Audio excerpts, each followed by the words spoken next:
hello, everybody. It's great to have you with us. The really fantastic thing that's happening with these conversations is that they're building up a sort of head of steam and a kind of momentum. So what's happening now is that artists are recommending other artists that we ought to interview. And I really love that. And the name that's kept coming up in the last few weeks is everybody has said, you've got to interview Chris Zanko. So we thought, okay, let's get him. So we've got him today. So I'm really thrilled about that. Before we begin, of course, I would like to acknowledge that Clifton School of Arts is on Dharawal country, and I would like to pay my respects to their elders, past, present, and emerging.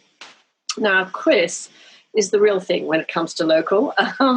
He grew up in Thirroul and studied fine art at Wollongong. He's been a finalist in the 2019 Win Prize, as well as in several other major awards. His style is really distinctive and very recognizable as he paints the lived environment of the northern Illwarra, the miners' cottages, the beach shacks, the weatherboards, the Art Deco bungalows that have been part of the fabric of suburban Wollongong life for many decades, but are disappearing, sadly, rather rapidly. He's also a muso in a band called the Pinheads and works out of a studio in Bulli that used to be a florist shop. And his work is shown at the Eggendart Gallery in Thirroul. And don't forget, since we've got quite a nice batch of you here today, that, hello Hugo, that you can go down to the chat icon at the bottom of your screen and you can type in a question at any point. Don't wait for the end of the conversation. So just, ask a question whenever you feel like it. First of all, it's great to welcome you to Clifton Conversations, Chris. Thank you so much for joining us. Thanks so much for having me. And it's nice to see you against a weatherboard, since weatherboards are very much part of the kind of signature look of your paintings. We might pop one up onto the screen so that we can all see your style. While we're looking at that painting, can you just tell me where the name Zanko comes from? Yeah, sure. So my dad's side of the family from East Europe, so sort of around Poland and Russia. The name Zanko comes from it's like sort of North Russia, like up towards Siberia. And my parents are both from overseas and then moved to Australia. My mum moved to Australia in the late 50s and then my dad moved to Australia in the early 80s. And then, I was born in the early 90s. Yeah, and you grew up in Thirroul, and I'm just wondering, I don't know whether this house that we're looking at the moment or that we just looked at just now is a Thirroul house, but how much of the built environment that you remember from your childhood still exists around you today, would you say? I think like my strongest memories of like the built environment growing up was sort of around like early high school to like late high, so that sort of early to late high school period where I was spending like a lot of time like around Bulli High School and just seeing so much change around that area, like with the new developments and stuff like that. I think that was sort of the main I sort of saw over that period.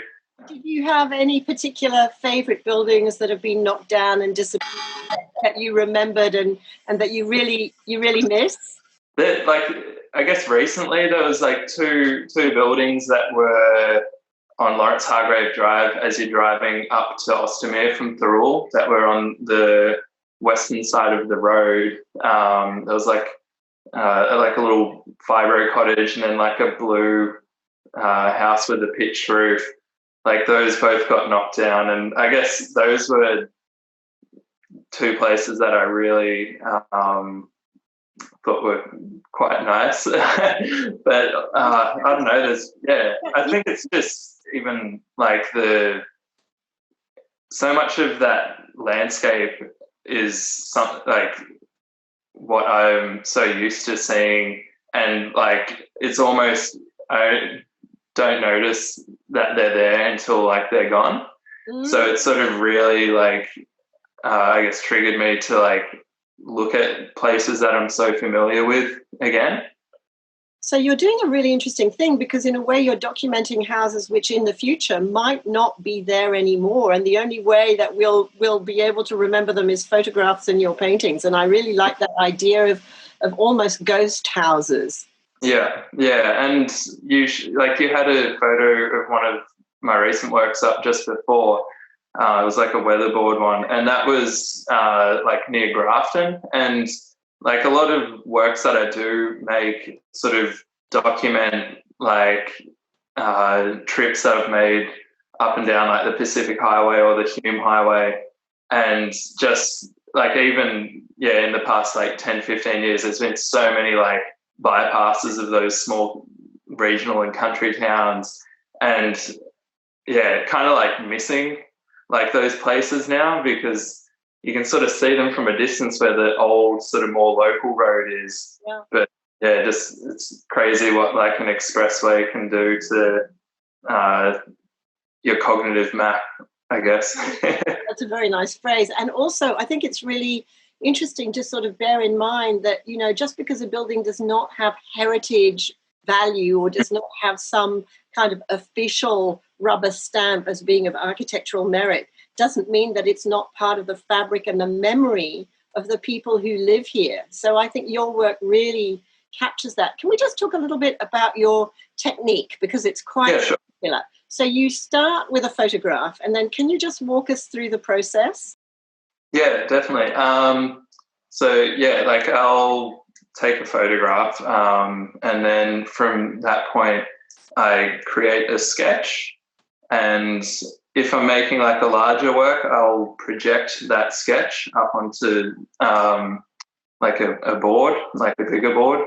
If it's a small work, I just like sketch straight onto the board. But the next step in the process is to make the relief carving.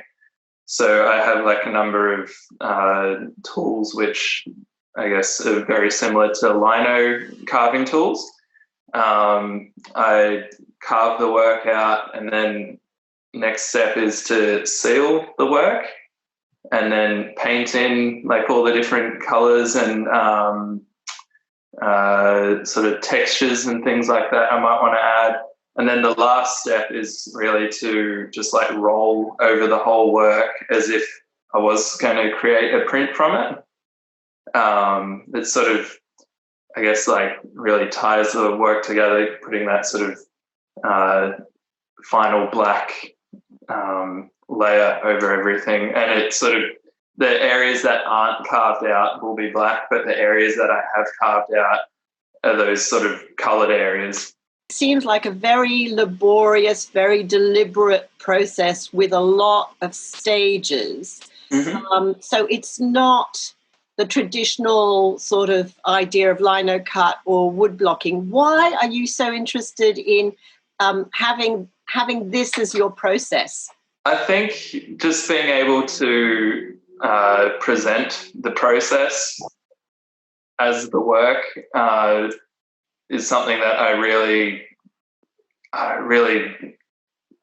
find really satisfying. Like doing like the process of making the work is like so for me so therapeutic and like relaxing to like carve out like a piece, and just being able to like retain each step of it to like all the way through to the end. So is the carving the part of the process that you enjoy the most? Yeah, I think so. Yeah.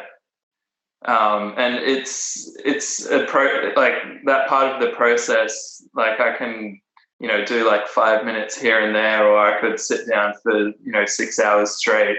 It's quite easy for me to like, if I've got it, spare 5 minutes, like I could just like, carve a few areas, because there is so much repetitive mark making in the carving process. It really sort of lends itself to being picked up and put down. So you love a black line, and your black lines are one of the things that make your work so identifiable. You love shadow. I wonder whether you could talk a little bit about the power of black in your images. Sure. Well, I guess it compositionally ties the whole work together. It's quite a Japanese sort of look in a way. For me, there's something slightly Japanese about the escarpment kind of profile behind the house. Are we looking at that image now? Yeah. So, for example, that reminds me of a quite sort of traditional Japanese woodblock. Yeah. I really have quite a passion for Japanese art. I've spent quite a bit of time over there over the past few years, and was meant to be there for a few months this year, and so many things have been thrown around. Was only there for a very short amount of time before having to come home. I'm glad you got here. But Japanese woodblock printing, when I've been over there, I've visited museums, and just being able to see the process of creating one of their woodblock prints, it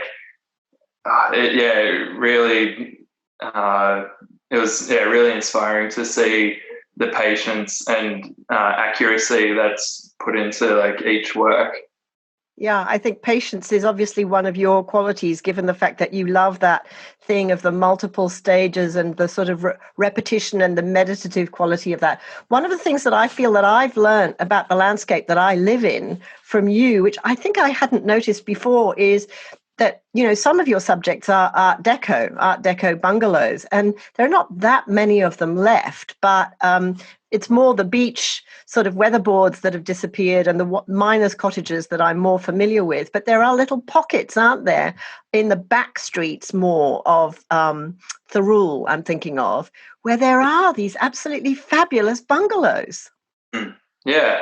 There's it's a kind of curious period. I don't know the history of each one in our area, but I do know a bit about the one that's in Ostermere. It's a pink one behind Glastonbury Gardens, and the couple that lived there were telling me a few years ago that the person that built that house had the contract to knock down the old Bulli Hospital in the, I think, late 1930s or early 40s. And they actually used a lot of the bricks, the doors and the windows from that old Bulli Hospital to build that house. Okay. So just I guess at a time in Australia's history where coming out of, sort of in the sort of depression and stuff like that and war period,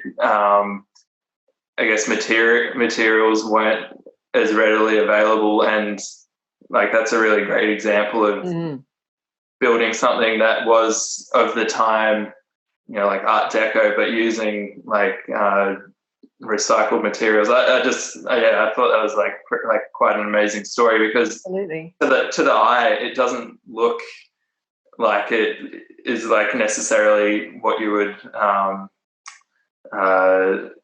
think of when you think of a recycled structure, perhaps. Absolutely. I was also going to ask you about graffiti, because before you started this particular style of painting, I think that you did a little bit of graffiti around the place. Am I right that was kind of... Yeah, so as a teenager, I've always sort of had quite a strong interest in art and making art in some form or another. During high school, I was really into graffiti and street art, and it wasn't until I finished high school and I was doing art school, studying fine arts at TAFE, and then visual arts at university. And during that period, I was sort of creating figurative painting and oil painting and stuff like that. And that was work that I guess was quite influenced by the people that were teaching me at the time. And it wasn't until towards the end of university that I really just sort of, I don't know, just wanted to do something that kind of felt quite natural to me. And that was sort of like doing some lino printing, but also the techniques and the composition and the mark making that I sort of make with the relief carving, I feel is quite reminiscent of what I was doing as a teenager in exploring graffiti, like with having like strong black outlines and then quite bold, vibrant colours, like in the letter form and stuff like that. And I still like look at graffiti and stuff like that now as like a way to sort of discover different color theory techniques, I guess. Yeah. Actually, Chris, since we were talking before about Japanese wood blocks, we're just looking at one of yours that I absolutely adore, which is called Mount Donabuang Mountain Ash. And this one, I hope that everybody can see, it's got the most gorgeous textural detail. So at the base of the trunk of the tree, the green area has an almost kind of relief leather stamped quality. I don't know what you've done there, but that really does look like it's got a very, again, overtly Japanese aesthetic. Can you tell us a little bit about this picture? Yeah, so that was a photograph that I took about 3 years ago now. Mount Donabuang is in the upper Yarra Valley down in Victoria, and my grandparents used to have a house there and used to visit that area a lot growing up. And when I took that photograph, like I took it as like, I guess like a personal memory for me, but like I really wanted to like explore that and like translate it into an artwork. And I guess when I'm taking photographs, like I'm not necessarily taking a photograph to make a work straight away from it. Sometimes I feel like maybe I need to sort of develop or come up with a way to translate that image into like an artwork. And I guess, that took like 3 years for me to feel like I could translate it the way that I wanted to. So that's called, we've talked about the title, but it's described as acrylic on wood relief carving. Yeah. Well, it's beautiful. I wanted to ask you about, you mentioned before that you talked to the owners of a house and they told you about how the house was built out of recycled materials. Does that mean that you get asked a lot by owners of period houses in the area to paint their homes? And do you take those commissions or do you resist that? I have been asked quite a few times over the past few years, and I guess like I don't really do them. Fair enough. I feel like when people contact me about it, it's usually about their house or a house that they used to live in as a kid or their grandma's house or something like that. And I think they have like an expectation of what it is to them and what it is in their head. And when there's such a strong emotional attachment to what they're asking me to do, it becomes quite difficult for me to be able to, I guess, be in the mix of that. Yeah, well, it restricts you, and it restricts your freedom in terms of the liberties you might want to take with colour and all sorts of things. Yeah. I've got a question that's come through from Landon. What kind of timber do you paint on that can also be carved into? Yeah, so I've used a couple of different things. I've used, I think it's called cherry wood. Mm-hmm. That's what I'm pretty sure it's called cherry wood. I haven't used that for a little while, but that's like what Japanese woodblock carvings use. But with bigger works, I use, it's similar to MDF, but it is like a low toxin particle board, essentially, because I'm like carving out in all different directions and depths and stuff like that. I kind of need something that does not have a grain. Right, that's really interesting. I'm really glad we got to that. The other thing I wanted to ask you about was your color palette. It's been funny and interesting that with a couple of previous artists in these conversations, there's been a signature color. So with Ashley Frost, we talked about a kind of lilac that pervades a lot of his seascapes, and he also talked about the difficulty of capturing the green of the Australian bush. And I'm just looking at this pinky sky that comes up again in some of the brickwork in several of your images, and there's some very interesting tones, almost kind of fleshy, sort of salmony tones. Can you just talk about your color palette? Sure. I guess like recently, I feel like my color palette's a bit more. What's the word? Slightly more subdued to what I was doing maybe like 3 years ago. Yeah, I've noticed that too. Thinking about that in relation to Howard Arkley, because I was thinking about the fluoro color palette of Howard Arkley and how Howard Arkley also painted suburban streetscapes. And they were like, it was like you were looking at suburbia on drugs, which he obviously was some of the time. But yours is muted and it is softer.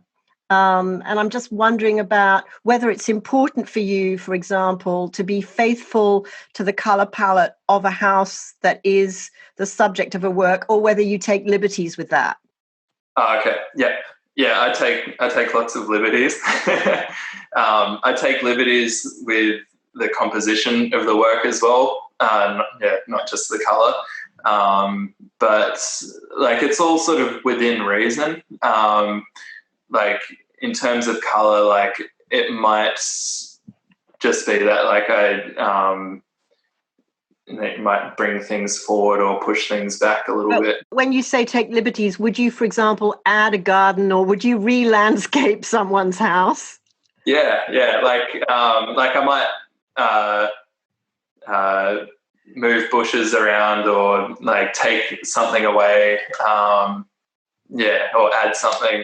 Yeah, you love an awning, don't you? You love awnings on buildings because of the shadows that they throw, but also because they're kind of these, decorative pelmets, so they add another layer of dressing to a house.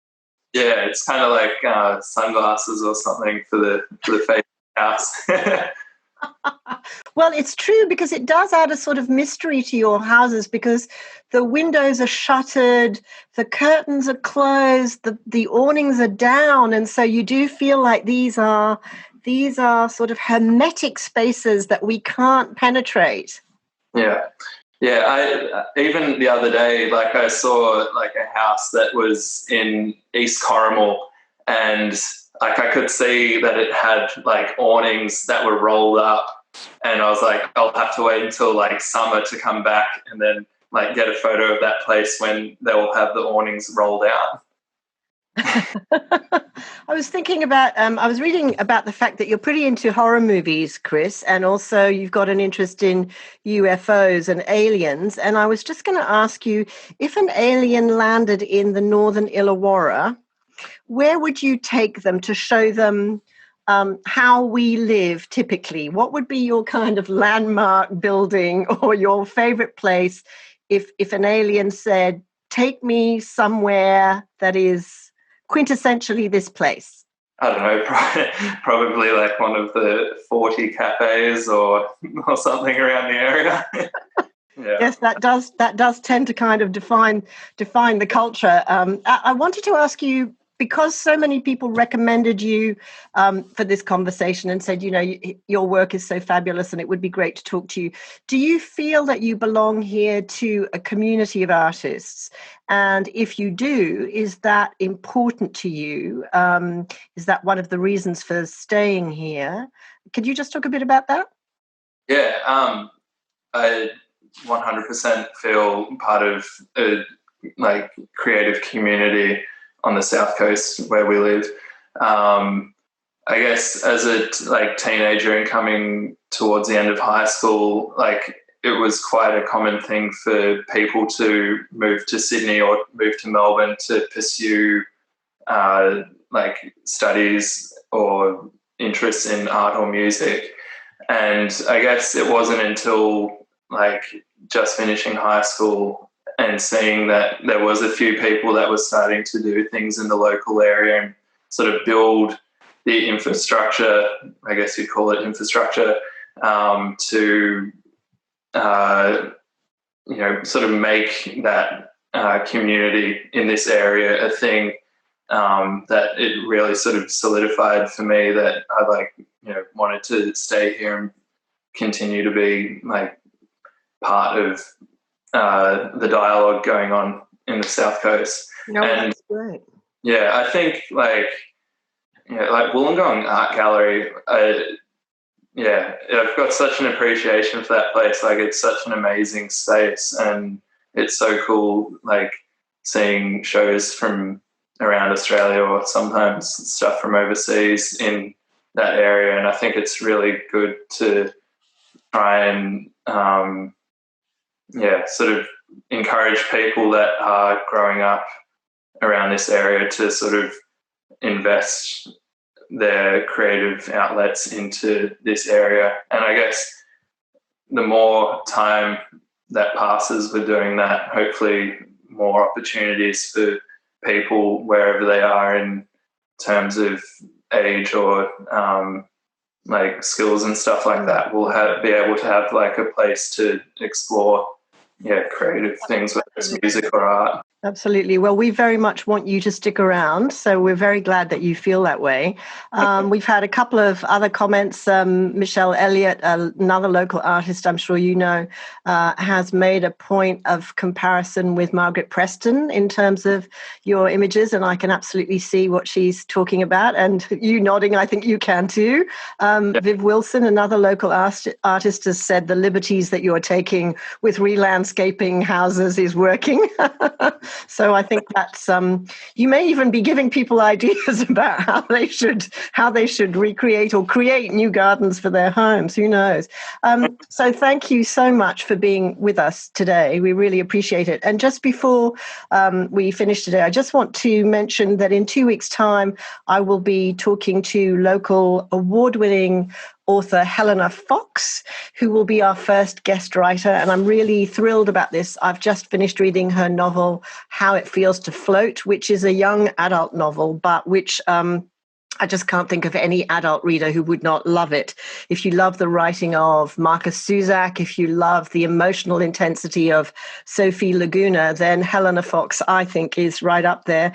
And I also just want to remind everybody, since we've been talking about local talent, that the winner of this year's Miles Franklin Award, Tara June Winch, although she's a proud Wiradjuri woman, she lived for many years in Wollongong while she was writing the book that won the prize, The Yield. For those of you who haven't read it yet, I really, really recommend it to you. It's a very powerful book, and it's really lovely that she did one of her first guest appearances for that book at the Thirroul Bookshop, which gives us a very nice sort of sense of local pride for her achievement and kind of connection and a feeling of how lucky we are to live in a community where there's so much talent. So thank you all for joining us today, and we look forward to seeing you in a couple of weeks' time, and hopefully we won't have any technical glitches. See ya. Thanks for having me. Pleasure.